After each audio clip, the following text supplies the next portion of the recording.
ভিডিওতে আবার অনলাইন ক্লাসের দিকে এসেছি। তো আজ আমরা আলোচনা করব তৃতীয় অধ্যায়েরই বাহামনি রাজ্য নিয়ে। এই চ্যাপ্টারটা যখন শুরু করেছিলাম তখনই বলেছিলাম যে এখানে বিভিন্ন আঞ্চলিক রাজ্যগুলো নিয়ে আমরা আলোচনা করব। মানে ভারতবর্ষে যখন সুলতানি শাসন চলছে সেই সময় বা সুলতানি শাসন যখন ক্রমশ দুর্বল হয়ে পড়ছে, ভেঙে পড়ছে, সেই সময় দিকে দিকে উত্তর দক্ষিণ পূর্ব পশ্চিম বিভিন্ন দিকে ছোট ছোট কিছু কিছু আঞ্চলিক রাজ্যগুলো মাথাচাড়া দিয়ে উঠেছে এবং তারা নিজেদের মতো করে স্বাধীন হওয়ার একটা চেষ্টা চালিয়েছে। তো এরকম ছোট ছোট কিছু রাজ্যগুলোর মধ্যে এর আগে আমরা আলোচনা করেছিলাম দাক্ষিণাত্যের বিজয়নগর রাজ্য নিয়ে। এর পরবর্তীতে আমরা আলোচনা করব হচ্ছে বাহামনি রাজ্য নিয়ে। বিজয়নগর পড়তে গিয়ে আমরা অনেকবার নাম উচ্চারণ করছি বাহামনি রাজ্য, বাহামনি রাজ্য। এবার সেই বাহামনি রাজ্য নিয়ে আমরা হচ্ছে আলোচনা করব। বাহামনি রাজ্যে কি করে বাহামনি রাজ্য ক্ষমতায় আসলো, কে শ্রেষ্ঠ সুলতান ছিলেন বা শাসক ছিলেন, বা বাহামনি রাজ্যের সঙ্গে সঙ্গে আর কোন কোন ছোট ছোট রাজ্য দাক্ষিণাত্যে গড়ে উঠেছিল, সেই সবকটা নিয়ে আমরা আলোচনাগুলো শুরু করব। প্রথমে জানতে হবে আমাদের সেটা হচ্ছে যখন বাহামনি শাসনটা চলছিল ভারতবর্ষ, বা বলা ভালো যখন ধরো ভারতবর্ষে সুলতানি শাসন চলছে মোহাম্মদ বিন তুগলকের সময়, সেই সময় মোহাম্মদ বিন তুগলক আমরা আগেও পড়েছি, যাকে আমরা পাগলা রাজা বলে জানতাম। তার বহু ভুল সিদ্ধান্তের জন্য ভারতবর্ষ প্রচুর সাফার করেছিল, অসুবিধার সম্মুখীন হয়েছিল। সেই সময়ই বাহামনি রাজ্যের হচ্ছে উত্থান ঘটে। বিজয়নগর সাম্রাজ্য তো ছিলই, তারই পাশে ছিল হচ্ছে বাহামনি রাজ্য। মোহাম্মদ বিন তুগলক আমরা আগে পড়েছি, আগের চ্যাপ্টারে আমরা আলোচনা করেছিলাম যে তিনি তার রাজধানী দিল্লি থেকে দেবগিরিতে স্থানান্তর করেছিলেন, আবার পরবর্তীতে দেবগিরি থেকে দিল্লিতে আবার ফিরিয়ে নিয়ে এসেছিলেন। তাতে বহু মানুষের প্রাণহানি হয়, বহু অর্থের অপচয় হয়, নানা রকমের সমস্যার সৃষ্টি হয়। তো সেই সময় যখন রাজধানী পরিবর্তনটা চলছে, ওই সময়টাতেই মোহাম্মদ বিন তুগলক দেবগিরির যিনি শাসনকর্তা ছিলেন কুতলুক খান, তাকে দিল্লিতে ফিরিয়ে নিয়ে আসেন এবং তার ভাই সেই জায়গায় আইন উল মুলককে তিনি দাক্ষিণাত্যের শাসনকর্তা নিযুক্ত করেন। এই সময় দুই ভাইয়ের এই যে পথ পরিবর্তন হয়ে গেল, সেটা নিয়ে বেশ একটা সমস্যা সৃষ্টি হয়ে গিয়েছিল দাক্ষিণাত্যে। দাক্ষিণাত্যে মুসলিমদের মধ্যে একটা সম্প্রদায় ছিল সাদা আমির বলে। এই সাদা আমিররা মূলত 100টা করে গ্রামের দায়িত্বে থাকতেন, একজন সাদা আমির। এরা বেশ ক্ষমতাবান হতেন, সুলতানের ওপরে বা অভিজাতদের উপরে এদের বেশ একটা প্রভাব থাকতো, বা সাধারণ জনগণের ওপরও এদের বেশ কর্তৃত্ব থাকতো। তো এই সাদা আমিররা মোহাম্মদ বিন তুগলকের এই উদ্ভট ডিসিশনগুলো একদমই মেনে নিতে পারেননি। তখন তারা সুলতানের বিরুদ্ধে বিদ্রোহ করতে শুরু করেন। মোহাম্মদ বিন তুগলক তখন দেশদ্রোহিতার অভিযোগ আনেন এই সাদা আমিরদের ওপরে এবং তাদেরকে হত্যার নির্দেশ দেন যে বিদ্রোহ দমন করার একটাই রাস্তা, আমিরদেরকে হত্যা করে ফেলো।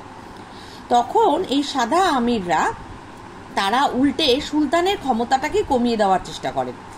তারা দৌলতাবাদ দখল করে নেন এবং সেখানে ইসমাইল মুখ নামে তাদের একজন নেতাকে তারা প্রতিষ্ঠা করেন এবং সেই ইসমাইল মুখকে তারা স্বাধীন সুলতান বলে ঘোষণা করেন। মোহাম্মদ বিন তুগলকের সাম্রাজ্য শাসনটাকে তারা অস্বীকার করে। ইসমাইল মুখের নেতৃত্বে সাদা আমির যারা, তারা দাক্ষিণাত্যে শাসন করা শুরু করে। ইসমাইল স্বয়ং হাসান গঙ্গু নামে আর এক আমিরের অন্তর্গত হয়ে কাজ করতেন এবং ওই হাসান গঙ্গুকে তিনি পরবর্তীতে সিংহাসন ছেড়েও দেন। হাসান আবুল মুজাফফর আলাউদ্দিন বাহমান শাহ উপাধি ধারণ করে সিংহাসনে উপবিষ্ট হন। এই জন্যই তার রাজত্বের বা তার শাসন ব্যবস্থার নাম হয় বাহামনি বংশ। বাহামান শব্দটা অনেক ঐতিহাসিক বলেন যে এটা ব্রাহ্মণ শব্দ থেকে এসেছে, কারণ ওই যে হাসান গঙ্গু যিনি ছিলেন, সেই গঙ্গু যে মানুষ ছিলেন, সেই গঙ্গু ছিলেন একজন ব্রাহ্মণ, হিন্দু ব্রাহ্মণ।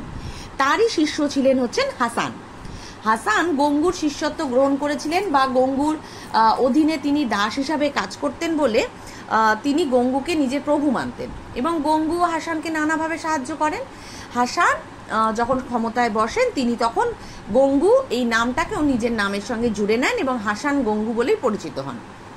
আর যেহেতু গঙ্গু ব্রাহ্মণ ছিলেন, সেই জন্য তিনি নিজেকে বাহমান বলতেন, মানে ব্রাহ্মণ থেকে বাহমান এই শব্দটা ব্যবহার করতেন, সেই কারণে তাদের বংশটাকে বা রাজত্বটাকে বাহমনি বংশ বলা হয়।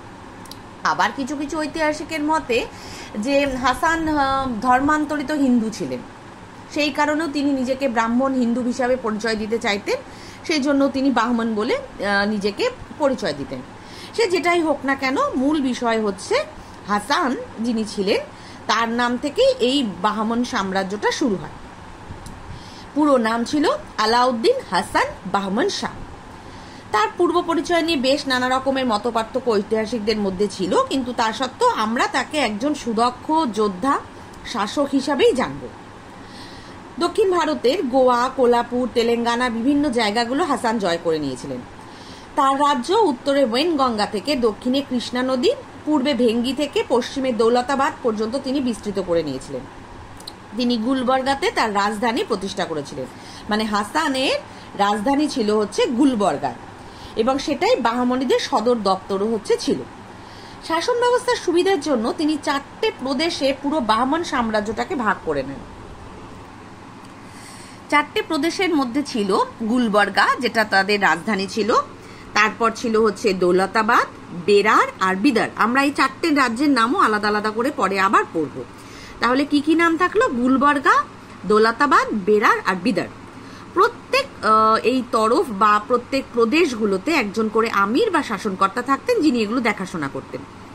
এরা সামরিক, বেসামরিক সমস্ত জিনিস দেখাশোনা করতেন এবং সমস্ত রকমের অধিকার ভোগ করতেন। বুরহান-ই-মাসিন নামক এক বইতে বাহমন শাহকে একজন ধর্মপ্রাণ, প্রজা হিতৈষী শাসক বলে উল্লেখ করা হয়েছে। সম্ভবত তিনিই ভারতের প্রথম মুসলিম শাসক ছিলেন যিনি জিজিয়া কর তুলে দেন। জিজিয়া কর আগে একদিন ক্লাসে আমি বলেছিলাম, জিজিয়া কর হচ্ছে ওই অমুসলিম যে সমস্ত জনগণ ভারতবর্ষে ছিল তাদের ওপর জিজিয়া কর চাপানো হতো। মানে জিজিয়া কর হচ্ছে অমুসলিম যে কোনো মানুষ যদি ধর্ম করত বা তীর্থে যেত তাহলে তাদেরকে সুলতানকে একটা কর দিতে হতো। তারা সুলতানকে যে করটা দিত সেই করটাকে বলা হতো জিজিয়া কর।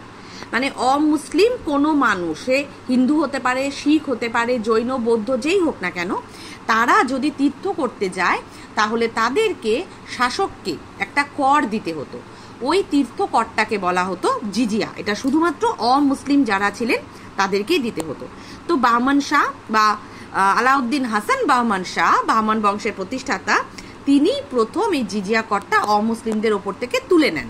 সবাইকে তিনি সমানভাবে ধর্ম পালন করার অধিকার দিয়ে দেন। এরপরে বাহমন শাহের মৃত্যুর পর ক্ষমতায় বসেন তার বড় ছেলে প্রথম মোহাম্মদ শাহ। সুযোদ্ধা ছিলেন, যোগ্য শাসক ছিলেন মোহাম্মদ শাহ। তার আমলে দক্ষিণ ভারতের যে রাজধানী ছিল, রাজ্য ছিল বিজয়নগর, তার সঙ্গে বাহমনিদের অনেক বছর ধরে প্রচুর লড়াই চলে। মোহাম্মদ শাহর পরবর্তীতে আসেন আলাউদ্দিন মুজাহিদ শাহ। মুজাহিদ শাহ সিংহাসনে বসেন। তিনি বিজয়নগর আক্রমণ করেন। আনেগুন্ডি দুর্গ দখল করতে গিয়েছিলেন, কিন্তু সেখানে তিনি ব্যর্থ হন। মুজাহিদ শাহ বিজয়নগরের সঙ্গে 2 বার যুদ্ধ করেন এবং 2 বারই পরাজিত হন। সেই সময় বিজয়নগর সাম্রাজ্য ভীষণ শক্তিশালী হয়ে উঠেছিল, যে কারণে মুজাহিদ শাহ কিন্তু বেশি দিন বিজয়নগরকে দখলও করতে পারেননি। আবার তার আমলেই, মানে মুজাহিদ শাহের আমলেই, মুসলিমদের নিজেদের মধ্যে নানা রকমের দ্বন্দ্ব শুরু হয়ে যায়, যে কারণে বাহমনি সাম্রাজ্যটাকেও তিনি খুব একটা বিস্তার করতে পারেননি। মুজাহিদ শাহের পরে ক্ষমতায় আসেন দ্বিতীয় মোহাম্মদ শাহ। দ্বিতীয় মোহাম্মদ শাহ আবার যুদ্ধ বিগ্রহ একদম পছন্দ করতেন না।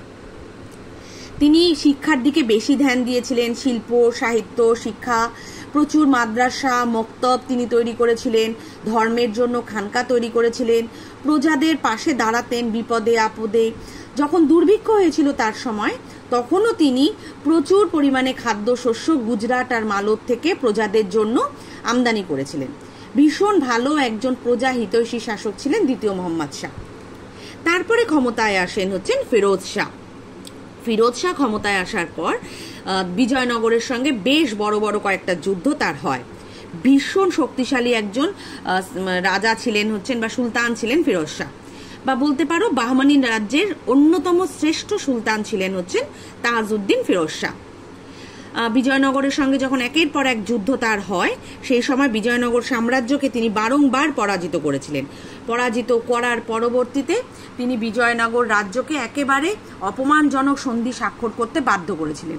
তখন বিজয়নগরের রাজকন্যাকে ফিরোজ শাহের সঙ্গে বিবাহ দেওয়া হয়, বিয়ে দিয়ে দেওয়া হয়। তারপরে ফিরোজ শাহ মোটামুটিভাবে বিজয়নগরে আর আক্রমণ কিন্তু করেননি। কিন্তু ফিরোজ শাহ বেশ বুদ্ধিমান, যোগ্য একজন শাসক ছিলেন। তিনি শুধু আরবি, ফার্সি বা তুর্কি ভাষা না, তিনি দাক্ষিণাত্যে যেটা মূল ভাষা তেলেগু, কানাড়ি, সেই ভাষাগুলো কথা বলতে পারতেন। মারাঠি ভাষা তিনি জানতেন। ফলে সব ধরনের প্রজার সঙ্গে তিনি সম্পর্ক ভালো রাখতে পারতেন। খ্রিস্টান ধর্মগ্রন্থ বাইবেলও তিনি পাঠ করতে পারতেন। ফিরোজ শাহ সমস্ত ধর্মের প্রতি খুবই ভালো ছিলেন, মানে ভালো আনুগত্য দেখাতেন। তিনি সবাইকে নানা রকমভাবে সাহায্য করতেন, যে কোনো ধর্মের মানুষকে তিনি সাহায্য করতেন। ব্রাহ্মণদেরকেও যথেষ্ট গুরুত্ব দিতেন।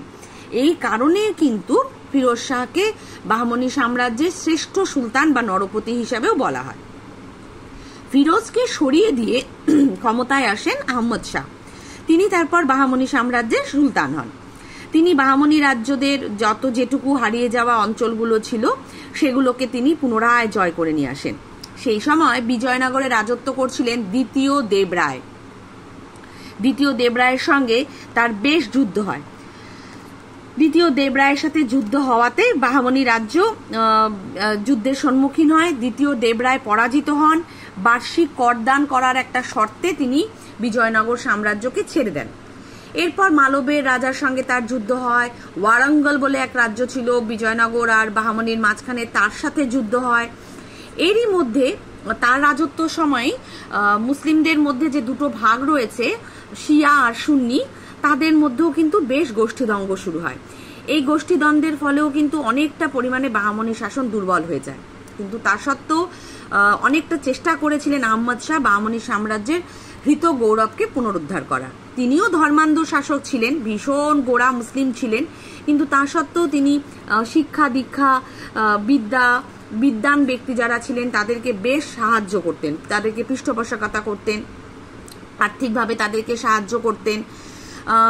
কিছু কিছু জায়গায় যখন বিদ্রোহ শুরু হয় সেগুলোও তিনি দমন করেন। খানদেশ, কোঙ্কণ, এই যে জায়গাগুলো গোয়ার আশেপাশে, সেই জায়গাগুলোকে তিনি সেখানকার বিদ্রোহগুলোকে তিনি দমন করানোর চেষ্টা করেন। দেবরায়ের সঙ্গে তার যুদ্ধ হয়। দেবরায়কে তিনি পরাজিত করেন। যতই যুদ্ধ বলো না কেন, বিদ্যা বুদ্ধির দিক থেকে সাহায্য করানো বলো না কেন, সবকিছুর পরেও তিনি ভীষণ প্রজা হিতৈষী একজন শাসক ছিলেন। তিনি প্রজাদের মঙ্গলের জন্য তিনি হাসপাতাল তৈরি করেছিলেন, শিক্ষার ব্যবস্থা করে দিয়েছিলেন, নানা রকমভাবে জনগণকে সাহায্য করতেন। তারপর ক্ষমতায় আসলেন দ্বিতীয় আলাউদ্দিন শাহ। তিনিও ভীষণ উল্লেখযোগ্য একজন সুলতান ছিলেন। আলাউদ্দিন শাহ প্রজা হিতৈষী শাসক ছিলেন। আলাউদ্দিন শাহের পর আসেন হুমায়ুন শাহ, আলাউদ্দিন শাহের ছেলে। তিনি ছিলেন অকর্মণ্য অত্যাচারী একজন সুলতান। সেই কারণে সাধারণ জনগণ হুমায়ুন শাহকে জালিম বলতেন। জালিম মানে যে কিনা ভীষণ খারাপ একজন মানুষ, খারাপ একজন সুলতান, অত্যাচারী একজন মানুষ। হুমায়ুন শাহকে জালিম বলা হতো। হুমায়ুনের পরে ক্ষমতায় আসেন তার নাবালক ছেলে নিজাম শাহ। নাবালক রাজা সেরকম ভাবে কখনোই ক্ষমতা পায় না, যার ফলে ওড়িশা, তেলেঙ্গানার রাজারা বাহমনি রাজ্যকে আক্রমণ করে তাদেরকে হারিয়ে দেয়। নিজাম শাহ স্বাভাবিকভাবে খুব অল্প বয়সেই মারা যান। তার ভাই ছিলেন তৃতীয় মোহাম্মদ শাহ। তিনিও ছিলেন অযোগ্য একজন শাসক। শুধুমাত্র টাকা পয়সা, বিলাস ব্যসন, নারীতে মত্ত থাকতেন। কোনো কাজকর্মই তিনি সেরকম ভাবে করতেন না। ফলে তৃতীয় মোহাম্মদ শাহকেও দ্রুত সরিয়ে দেয় ক্ষমতা থেকে সাধারণ জনগণ। তখন সেখানে বাহমনি রাজ্যে ক্ষমতায় আসেন মামুদ গাওয়ান। মামুদ গাওয়ানের সময় বাহমনি রাজ্যের কিন্তু প্রচন্ড পরিমাণে উন্নতি হয়। ইমাউদ্দিন মামুদ, যিনি ৪৫ বছর বয়সে মামুদ গাওয়ান নাম নিয়ে আসেন হচ্ছেন দাক্ষিণাত্যে। এসে তিনি আলাউদ্দিন গাওয়ানের সাথে নিজেকে পরিচয় ঘটান এবং ধীরে ধীরে তিনি আমির পদ গ্রহণ করেন এবং পরবর্তীতে তিনি সেই সময়কার বাহমনির ক্ষমতায় আসেন। হুমায়ুন শাহের মৃত্যুর পর নিজাম শাহ যখন সিংহাসনে বসেছিলেন সেই সময়ও কিন্তু মামুদ গাওয়ান ছিলেন, তিনি শাসন কার্য দেখাশোনা করতেন।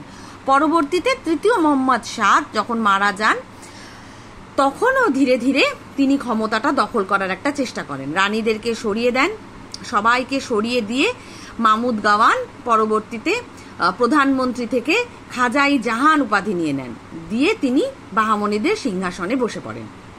মানে মোটামুটি ভাবে এই যে একটা বংশ পরম্পরায় শাসন চলছিল বাহামনিদের, সেই শাসনটা সরে গেল। সরে গিয়ে সেখানে এবার যারা সেনাপতি বা প্রধানমন্ত্রী ছিলেন তারা ক্ষমতায় আসতে শুরু করলেন। এরকমই একজন ছিলেন হচ্ছেন মাহমুদ গাওয়ান।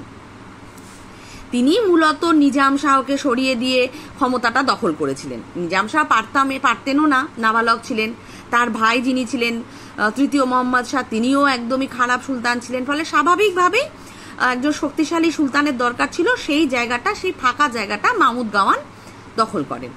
ওড়িশার রাজারা, তেলেঙ্গানার রাজারা যখন আক্রমণ করছিল বাহমনি রাজ্যের উপরে, সেটাকে বেশ শক্ত হাতে দমন করে দেন মাহমুদ গাওয়ান।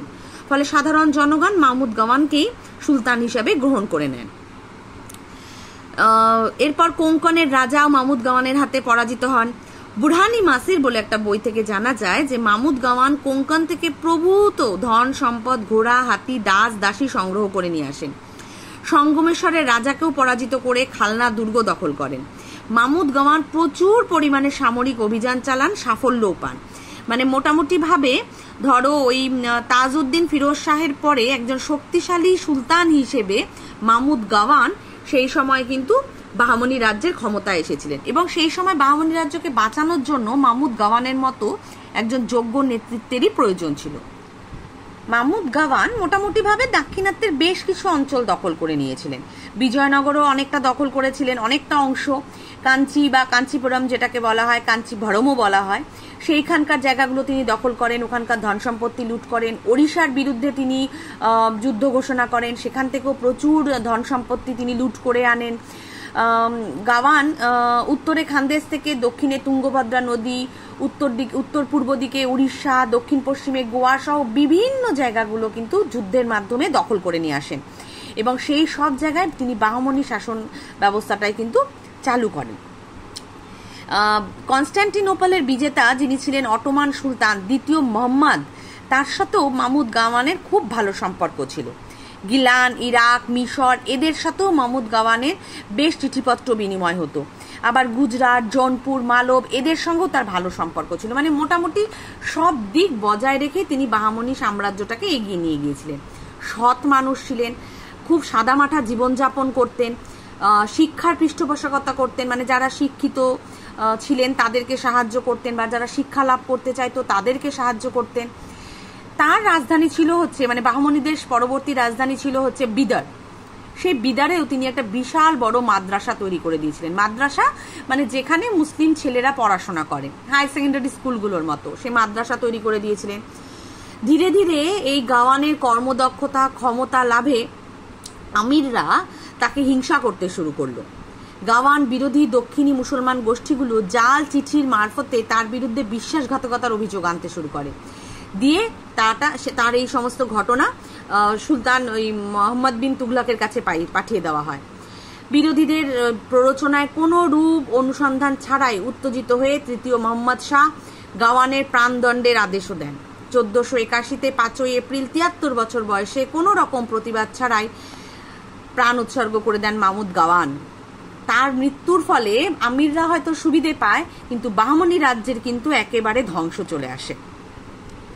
মাহমুদ গাওয়ানের মৃত্যুর পরবর্তীতেই সুলতান তৃতীয় মোহাম্মদ শাহ তার ভুল বুঝতে পারেন। তার মৃত্যুর জন্য তিনি ক্ষমা প্রার্থনাও করেন।